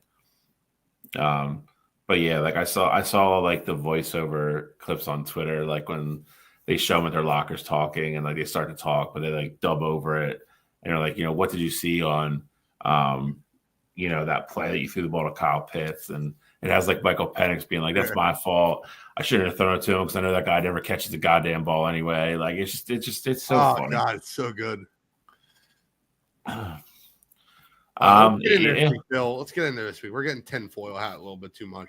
Let's get in this week. Let's talk about the big games this week. Tonight, Seattle, Chicago, Prime Video. It started right now. I think Charbonnet has a huge game for Seattle. I didn't know Walker was out, but apparently he is. So my main man, Charbonnet. Zach Charbonnet is a better back. Wouldn't disagree with you. Was a huge fan of him. Like I said, he was originally a Michigan kid. Played at Michigan as a freshman. And they had the class where Corum and Donovan Edwards came in, went to spring ball, and they were like, "Bruh, you're not going to play." And that was that. He went to UCLA and played his ass off. Yep. Love Charbonnet. I think he's the better back than Kenneth Walker. But that's tonight's game. It's the prime game. The reason that we're doing this show from 7 to 9 tonight is because no one really gives a shit about that football game. But there's a couple games that matter this week, and this is a big one. I want to go over this one real quick. Denver at Cincinnati. It's basically a playoff game. The loser is if Cincinnati loses, they're done. If Denver loses, they need a lot to happen. Yep. Bo Nix has played great football this year. Sean Payton has revitalized that Denver Broncos team. Can they go into Cincinnati and win this football game? Joe Burrow is rolling, but that defense still stinks, bro. Who do you like in that one? Denver at Cincinnati.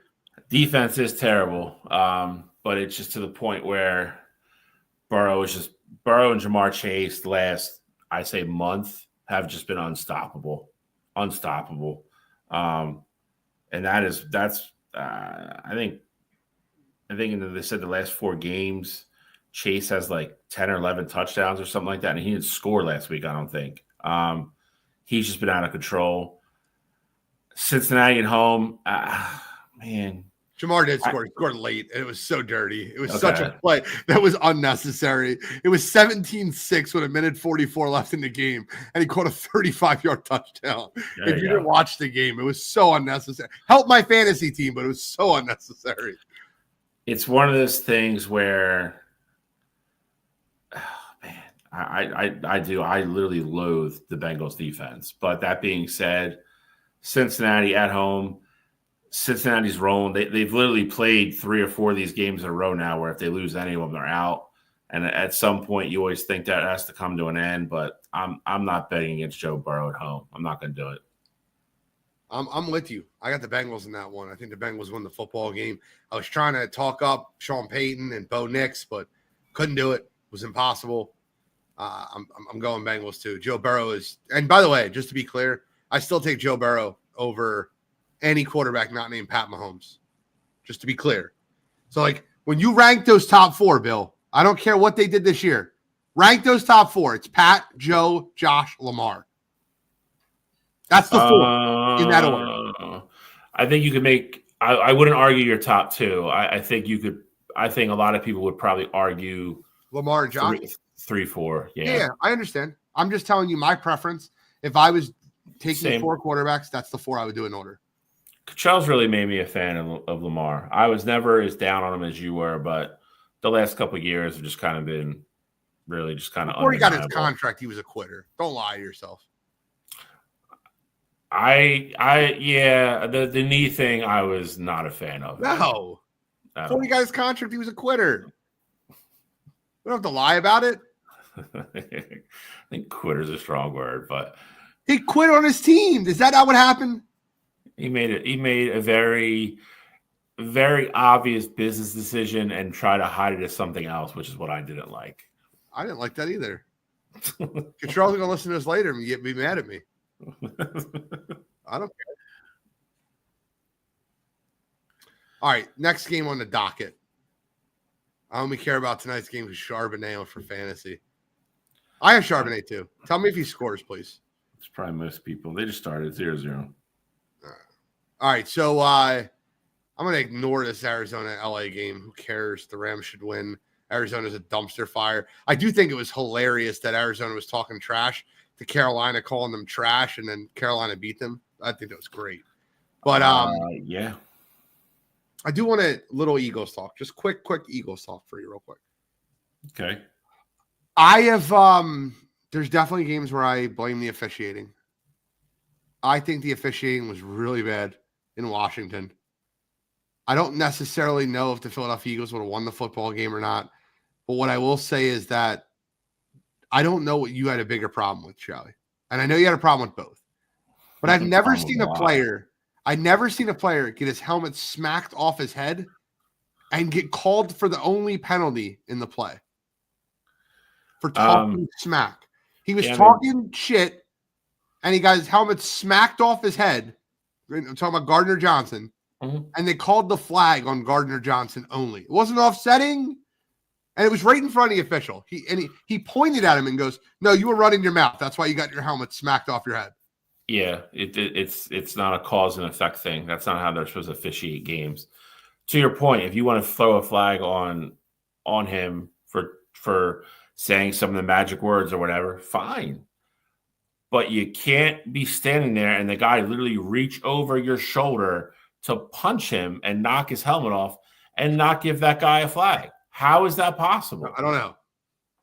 Like, that's sorry. That ref should not be reffing this week. Or how about the non-personal foul called on? But by the way, they looked at Jalen enough to know he had a concussion, but didn't call personal foul on the guy that nose dove head first into him. Yeah, lawn darted into him. What was that? There was that. There was Gardner Johnson got thrown out of the game for talking shit, like in a scrum. He was the only one that got called. I'm telling you right now, I don't care what anybody says. Gardner Johnson and that officiating crew had a history. There's no way in that game he got those 2 calls called against him if that officiating crew didn't have a history with him. Either that or he said something to somebody earlier in the game, and they were like, yeah, okay, like now it was like a targeted thing.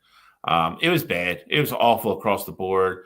You had the Carter one where he literally just straightens his arm, and the dude just kind of loses his balance and like wasn't really even faking it, just tripped over the dude's legs because he was on the ground, and they were like, that's a personal like how? Like the guy that fell on the ground was just like, oh, like I lost my balance. Dude, like that is the type of game that all the people come out of the woodwork and go, see, that game's rigged. And it's becoming harder and harder and harder to sit there and be like, you're wrong. Because you know what? You might be right. Like, it's terrible. Like, and again, it's there has to be some kind of accountability for these refs. Yeah. If you're a coach and you coach bad games and lose football games, what happens? You get fired. Yeah. If you're a player and you play like shit or you do certain things against the code, you either get benched, you get cut, or you get fined. But there's some kind of accountability. They are the only people on the field that are involved in the game and have a say in what happens in the game and the outcome that have zero accountability for anything, no matter how bad or how good they are. That has to change. That has to change because if not, like I said, I'm getting tired of hearing about people being like, oh, like we have to get sports gambling out because like it's too easy for refs. Well, that's why. Because that ref could have took $100,000, threw those 2 flags, threw Johnson out of the game, and it was like, all right, I'm going home. Like there's not even that. Even the AJ Brown in the end zone. AJ Brown in the end zone. The guy, like, literally just helmet to helmet is clear as day. The definition of the penalty of defenseless receiver. He catapulted it with his helmet. Were they, like, tired of calling fouls on Marshawn Lattimore? Or just like, oh, we called so many? He was holding him the entire way down the field. It was brutal. He wasn't even in the game anymore. And then you get the after game report. Like who cares? Like, You want people to believe that there's not people in a room in New York or Vegas somewhere making calls or phoning shit in, then you know what? You review the tape and say, what happened here? Why did you know what? That's the second time you've done this year. And then publicly reprimand these guys, suspend them. Be like, so-and-so, back judge from this crew, he's out this week. No game check for him. Like, because if not, dude, like, I'm serious. Like, if not, that's what I mean. If you're like, again, it's easy for us because we're Eagles fans. But if you're an unbiased football fan and you're watching that game, like you said, even after Jalen gets hurt at the beginning, that's one thing. But if you watch that game down the stretch, like as it got closer and closer, and then everything that happened was against Philadelphia, you'd be really hard pressed to bring somebody in that didn't know football and was an unbiased fan, and they were like, if you had to guess who people bet more money on this game, what team would you pick? And you're going to get the same answer across the board. Thing is, Shal, I went 3-0 last week in picking, and you were so I went to, and you want to know why? Because that's the game I lost. But the thing you were mad at me about last week was because I said 65% of the money is on the Eagles, and the spread's 3.5, and it's not moving. I'm picking the Commanders in this football game. And by golly, damn it, I was dead right. It ended up at 71% of the money. I didn't see the Montreal screw job coming, bro. It's my fault. I don't tell you. It's not your fault. It's not your fault, but it's still kind of shitty how it went down. It was funny. Taylor's probably not going to play this week either. No, he didn't practice again today, so I highly doubt it. I mean, he could clear tomorrow. They said if he clears tomorrow when he comes in, and he can go out and exercise and then be okay Saturday, then he'll most likely play. But I don't think he's going to play. I don't think he is either. I think Kenny Pickett. I think one thing that helps the Eagles is just a couple hours ago, the Cowboys shut down CeeDee Lamb for the season. Yep. That helps them a bit. I think their Eagles defense and run game should be able to win this football game. But I'll tell you what, dude, Dallas likes nothing more than to play spoiler versus Philadelphia. You're not wrong. I mean, I heard it'll be the first time in like God knows when we've swept the Cowboys in one year because they just beat up on each other every single year. They split every year, And this is how something weird happens all the time. Like Green Bay at Minnesota, big game. This is the Fox game of the week. Yep. I love Green Bay in this one. I really do. I know Minnesota just keeps winning. Bro, am I the only one that watches Minnesota play football? And I'm just like, they're really like good at winning football games, but they're not that good. Like if Minnesota was on a neutral field with like, I'll give you like 12 teams, I think you would pick all 12 teams over them.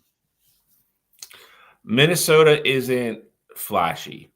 They're not. I mean, unless Jettas does something kind of crazy, they are very they're very efficient. They're very methodical in what they do. They're going to run the ball. They're going to run play action. They'll get the ball to Jettas. Jordan Addison's had a huge year. Aaron Jones had a great year, and Sam Darnold, to his credit, has had an absolutely incredible year. Great coaching staff there, and then you have the X factor, which we talked about all the time. You have Brian Flores' defense. They win football games in different ways. They're good in all three facets. They don't have the shine of scoring on 70-yard plays like Cincinnati might or stuff like that. Or, Sam Darnold's not going to run on the field like Patrick Mahomes and throw some crazy pass. But they just line up and they're just really good at what they do.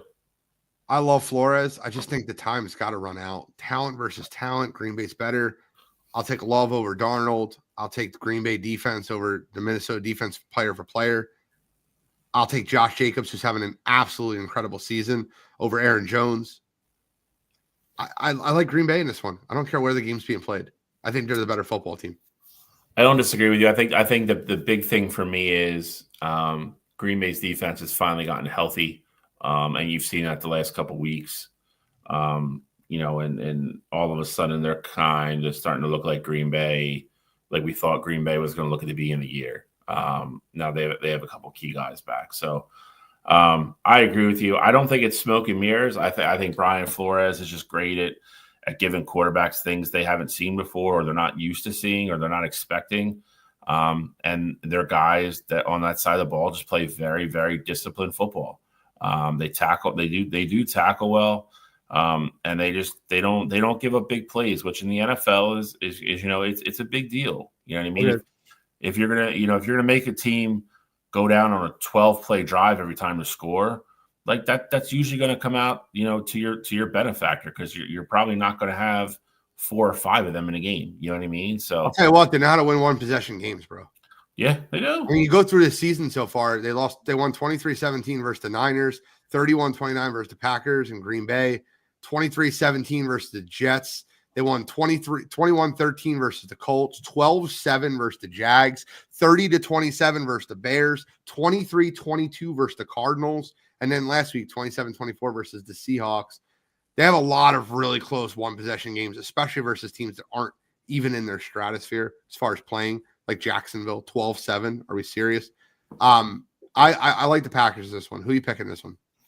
I like the Packers as well. I think there'll be no weather because it's in Minnesota. It'll be in Dome. Like I said, I think I just like Green Bay's offense a little bit more than I like Minnesota's defense. I think it's a very close matchup across the board. And again, I think Minnesota's done a lot of really great things on offense, but I think as long as we don't sit there and turn it on and Jettas is in the middle of one of those, 12 for 220, 2 touchdown type games.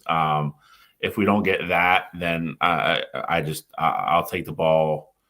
I'll take Jordan Love and company to score more points against that defense than vice versa. So I think it's a very good football game, but I'll take Green Bay. Sunday Night Football, Atlanta at Washington.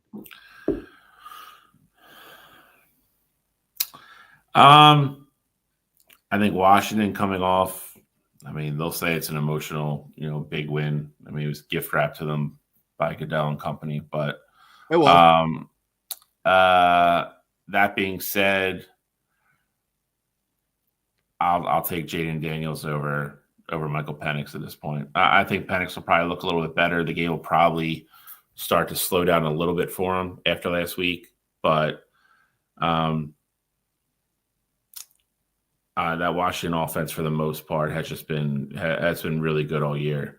Until the Eagles started getting penalties and people thrown out. I mean, they were pretty much containing them across the board. But I mean, Atlanta's defense. Gardner Johnson getting thrown out of the game was so important. I think it led to 2 touchdowns. Olamide Sakia scoring a touchdown in the corner on Tristan McCollum.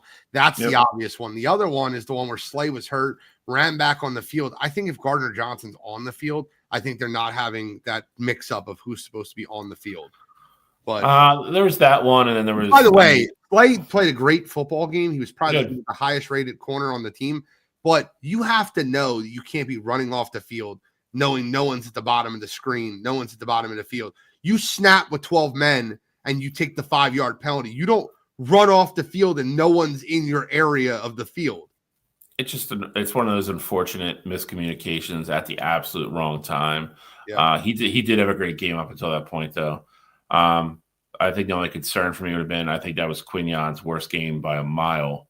And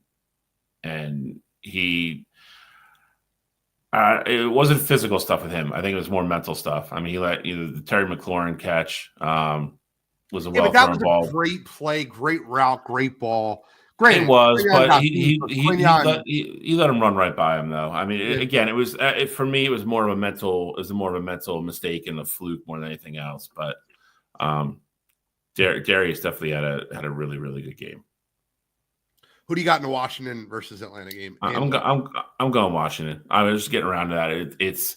I don't think Atlanta's defense is going to torment them or give them as many fits as the Eagles' defense was at the beginning of that game. So I will go Washington. All right, I got Atlanta in that game. Let's get into pick 'em. I should get some music for you, bro. Without Cottrell putting the graphic up, this doesn't feel right, man. It doesn't feel right when Cottrell's not here. I miss you, buddy. He's having fun down in Jamaica. Jamaica. But I'm gonna start with. Do you guys miss me when I'm gone the way I'm missing Cottrell?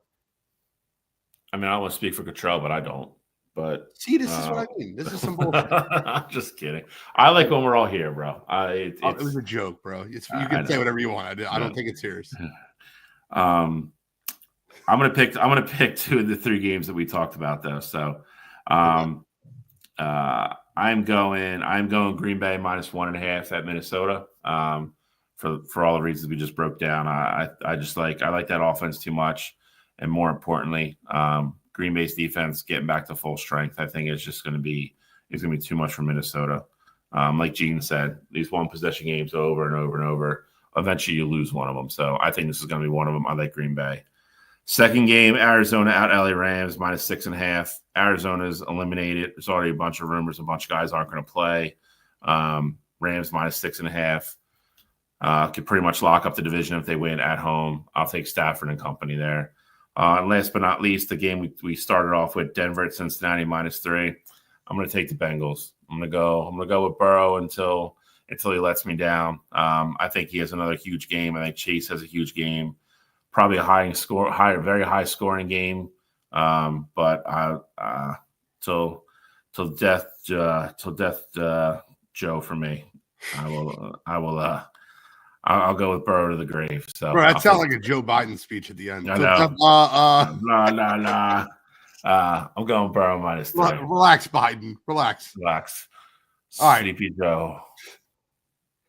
Listen, Charlie's been working hard. It's Christmas week, guys. I have 3 absolute dogs for you. I went 3-0 last week. I plan on going 3-0 this week. These are all ugly picks. These are all games you're going to be like, what? Yuck. And I'm going to go 3-0. And I know it. I already know it. Give me the Jets +9.5 over the Buffalo Bills. The Jets defense plays Buffalo tough every time they play. It's a game that Josh Allen dreads. You remember last year, Aaron Rodgers popped his Achilles. The Jets won that football game with Zach Wilson. These are always games Josh Allen does not play well in. Give me the Jets +9.5 over Buffalo. Got another ugly one for you. I kind of alluded to this earlier in the conversation. I like the Panthers +8 over Tampa in Tampa. The Panthers are playing great football, and this is the Dave Canales revenge game. Dave Canales, not revenge game, but his team's playing great for him. They're playing at Tampa. Tampa's reeling. They're upset. They got their ass beat by Dallas. I like Tampa. I like Carolina to go into Tampa and keep this game close, keep it within 8. And then on Monday Night Football, I got some craziness for you, Shally. I don't think the 1 seed will be decided for 3 teams until next week. I think the Vikings lose. I think the Eagles win. And I like the San Francisco 49ers plus 3.5 over the Detroit Lions. I'm going to tell you something right now. You know what's really tough to do in the NFL? Get up for a game that doesn't really matter. Detroit knows they have to win next week to win the division, to win the conference. They don't need to win this week. This game doesn't matter. Detroit's going to lose this football game. Give me the 49ers plus 3.5 over Detroit. That's my picks this week. There we go. Tinfoil hat jeans ready. Games matter. I do want to ask you, before you get into You Gotta Be Kidding Me and wrap up for the night, how much NBA did you get to watch yesterday? Not a ton. I got to rewatch most of the Boston Philly game. And obviously, I saw the ending of the Lakers Warriors game, which was wild. And didn't really see any, maybe like 5 minutes of the Nuggets Suns game. I'm going to make a statement, and I don't care how stupid it sounds. The Philadelphia 76ers have the best roster in the NBA. I don't think they're going to win the NBA championship. I don't think they'll all be on the court all season. I know that comment sounds stupid, but Caleb Martin played his ass off yesterday. Joel Embiid actually, bro, there's one thing I need to tell you. Joel Embiid needs to stop picking the ball up full court. I don't want to see you dribble the ball through your legs full court. Every time the guy puts the ball on the paint, someone smacks it out of his hand. It happens all the time. It's so annoying. But Caleb Martin, what? There's a lot of stuff he needs to stop doing. Yeah. Caleb Martin played his ass off. Paul George didn't play well. Tyrese Maxey nicknamed the new franchise by Joel Embiid. And listen, I'm going to go say it. I'm going to say it right now. A guy that's going to contend for 6th man of the year when this is all said and done is Yabusele. This kid is nice off the bench. The French kid, Yabusele. Love him coming off the bench for the Philadelphia 76ers. I'll make it very clear when I say this. Yesterday's basketball was way better than yesterday's football. And I don't think the Sixers will amount to really anything.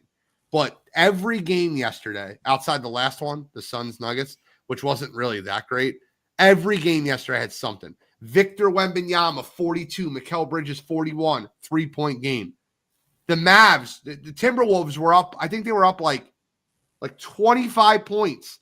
The Mavs get all the way down to a 3-point game with the ball. End up losing 105-99 to the T-Wolves. The Lakers-Warriors game was an instant classic. Steph Curry is the best shooter we will ever see on the planet. If you didn't watch the game, go back and watch it. That shit was special. That 3-pointer hits from the corner was just silly. And then, you obviously get the Austin Reeves run off the glass, basically ending the game for the Lakers. Last game of the night, I won't talk too much on. Jokic is incredible. But Durant and the Suns they look good in some of these games. They have a point guard. It's very obvious that they have a point guard now. Ty's plays good basketball. And they know what's his name either. No, Booker, right? Book didn't play.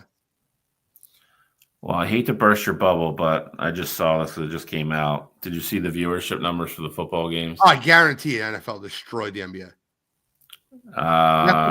45 million people that watched. You're not even close. What? 2 NFL games on Christmas Day reached 65 million total viewers in the U.S. Incredible. Average viewership in the middle of each game: Chiefs Steelers 24.1, Ravens Texans 24.3, they instantly become the 2 most streamed NFL football games in U.S. history. That's so incredible. That ain't going nowhere. No, I get it. Wrong, but I get it. I agree. I mean, it was different last year when it was on a Thursday because you're like, all right, like that's a normal NFL football day. Yeah, they're gonna do it every year now. Yeah. What day's Christmas? Let's do it on a Tuesday. What Christmas Day? Let me see what day it is. Christmas Day, 2025. I think it's on a Thursday again next year. Thursday. Yeah, it's on a Thursday. There'll be football on. Yep. But basketball yesterday was a lot better, and I don't care what anybody says. It was good. I'm telling you, the last 5 minutes of that Lakers Warriors game it felt like a playoff game. It really did. Crowd was going nuts. Steph hit that damn near quarter court 3 to tie it, and then Austin Reeves with the layup with like a second to go to win it. It was a great game. The Celtics 76ers, the Sixers were up 15 points with 3 minutes left, almost blew the game. That's like literally their MO. Joel Embiid dropped like 3 balls off his leg. It was so sounds about right. I don't know. I just wasn't a fan. And after the game, I hear, well, they didn't have Drew Holiday. Shut up. It's in Boston. We barely played together. Paul George was 0 for 7 from 3. Shut up. Boston, you bums. Go Sixers. Let's get into You Got to Be Kidding Me. Don't even have them, brother. Come on, man. There's too many good ones. There's Christmas season, bro. Time for too many good ones. For joy and love. We'll do them all, man. I'm not going to do all of them. The one You Got to Be Kidding Me I wanted to do was Devon A-Chain. And I want to say this because this drove me absolutely nuts. There's every year in fantasy football, you hear about the guy that falls down at the 1-yard line to save, that ruins somebody's season because it's smart for the NFL player and they can kneel on the ball. Devon A-Chain did the exact opposite of that to me. I'm in a playoff game and I'm winning this playoff game. I'm winning. This is 100 in the softball league versus Mets and Wasps. I don't know if you've seen this. I did not. They have Devon A-Chain. He rips off a 47-yard run at the end of the game. All he needs is a first down. The game's over. 47-yard run. We do bonus points. It was like a 50-yard run. 50-yard run on the dot, actually. 50-yard run on the dot. He gets 4 bonus points for the 50-yard run. He hits over 100 yards, got 3 bonus points over 100 yards, got the 50 yards, and got the touchdown. It was an 18-point play. I lost by 17 points. Are you out of your friggin' mind, Devon A-Chain? Devon A-Chain, what are you doing to me? That bothered me so much. But my fantasy football season has been such a mess. I'll tell you what, I lost my work league because Jonathan Taylor dropped the ball on the 1-yard line. Come on, you gotta be kidding me. Devon A-Chain. Devon A-Chain. Come on, you gotta be kidding me. Such bullshit, man. Fantasy's been a disaster this year. It has. The Heat said they're not trading all-star Jimmy Butler. I saw that. I want to watch how uncomfortable Jimmy Butler makes it for Miami Heat. Because Pat Riley is one of those guys that'll go toe for you. God, I was just going to say Pat Riley will play the petty game with Jimmy Butler. So, I mean, he might be up against it a little bit there. This is not the guy to play that game with. Cool, we'll lose. Yeah, fine. No problem. Trying to see if there's any. Nah, nothing else crazy headline-wise, but that we went over the football viewership. Any final thoughts, Mr. Shalley? No, man. Hope everybody had a great Christmas. I'm glad we're here on Thursday. We got to do show every week, no matter what. But it was a fun show. Miss Cottrell, and going to miss him on Saturday too. But me and Alex will be there to go everything college football wise, and then we'll be back. Are we gonna be back next Wednesday or Thursday? I don't know. We'll post it. I'm fine with Wednesday. I don't know if I am, so we'll have to see how that goes. We'll talk about it. We'll post it. But I literally Merry Christmas to everybody. I appreciate everybody that tunes in the Wire to Wire each week. I know I see a ton of people in the chat tonight. Ton of downloads last week. Thank you so much. I appreciate you guys. Listen, next week might be the award show, bro. We got to get the awards rolling. It's going to be hard without Cottrell, but yeah. Got to get them rolling, bro. But thank you guys for tuning in this week to Wire to Wire Sports Podcast. I'm the NFL genius, Gene Walzak. That's Scholastic Shally, Uncle Shally, Mr. William Shawcross. And we are signing out. Come on, you gotta be kidding me.